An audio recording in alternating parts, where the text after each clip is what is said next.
Pinupuri ka namin, O Diyos, Ama, Anak at Espiritu Santo. Salamat, Ama, na ibinigay mo sa amin si Jesus na iyong anak, na namatay para sa aming kasalanan, iyong muling binuhay, iniakyat at iniluklok sa iyong kanan sa langit.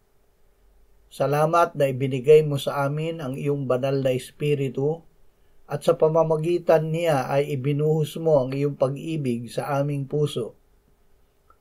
Panginoong Hesus, ibinigay mo sa amin ang iyong katawan at dugo upang aming kunin, kainin at inumin. Sa paggawa nito ay ipinapahayag namin ang aming pananalig na ikaw ay namatay, ikaw ay muling nabuhay, at ikaw ay magbabalik. Amen.